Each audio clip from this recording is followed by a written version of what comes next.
di Medan Deli terbakar hebat, api sulit padam hingga dini hari. Medan kebakaran hebat melanda sebuah pabrik pengolahan karet dan sandal, PT Garuda Mas Perkasa, di Jalan KL Yosudarso, Kelurahan Tanjung Mulia, Kecamatan Medan Deli, pada Selasa malam, tanggal 27 Januari tahun 2026. Kobaran api yang mulai terlihat sekitar pukul 21 waktu Indonesia Barat tersebut menghanguskan sebagian besar bangunan pabrik.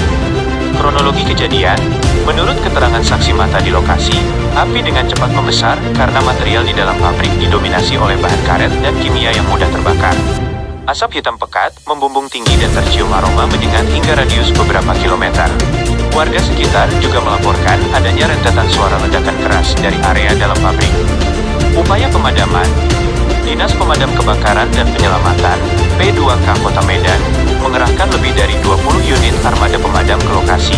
Petugas sempat mengalami kendala karena sulitnya mendapatkan sumber air di sekitar lokasi, dan material karet yang membuat api terus menyala meski sudah disiram air.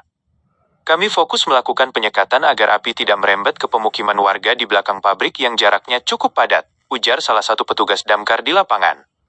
Dampak lalu lintas. Arus lalu lintas di Jalan KL Yosudarso arah Belawan sempat mengalami kemacetan total dan dialihkan oleh petugas Satlantas Polres Pelabuhan Belawan untuk memprioritaskan akses keluar masuk mobil pemadam. Korban dan kerugian. Hingga berita ini diturunkan, belum dilaporkan adanya korban jiwa dalam insiden tersebut.